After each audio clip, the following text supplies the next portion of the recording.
قرارداد صادرات گاز ایران به عراق به مدت 5 سال دیگر تمدید شد. این قرارداد در سفر معاون وزیر نفت و مدیر عامل شرکت ملی گاز جمهوری اسلامی ایران به بغداد و در محل وزارت برق عراق امضا شد. اليوم وقعنا عقد ل5 سنوات قادمه. بر اساس این قرارداد تا 5 سال دیگر از ایران گاز خریداری خواهیم کرد. نیروگاه‌های ما برای تولید برق نیاز مبرمی به گاز ایران دارند و تجربه سالهای قبل نشان داده ایران شریک اقتصادی خوبی است و در سخت‌ترین شرایط نیاز مبرم عراق را تأمین کرده است. ما 2 تا قرارداد داشتیم.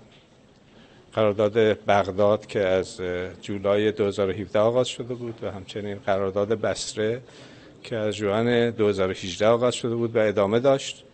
با پایان یافتن این قراردادها مذاکرات تمدید قرارداد آغاز شد.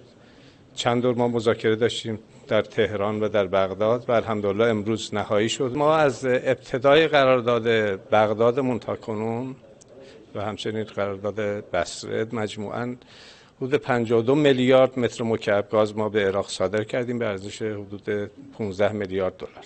عراق حداقل به 35,000 مگاوات برق نیاز دارد، اما در شرایط کنونی و به دلیل کمبود نیروگاه‌ها تولید برق این کشور روزانه 20,000 مگاوات است که 1/3 این برق هم با گاز وارداتی از ایران تأمین می شود. بر اساس آمارهای رسمی دولت عراق برای تأمین برق مورد نیاز کل کشور عراق روزانه به 50 میلیون متر مکعب گاز نیاز دارد. جلال خالدی، خبرگزاری صدا و سیما، وزارت برق عراق، بغداد.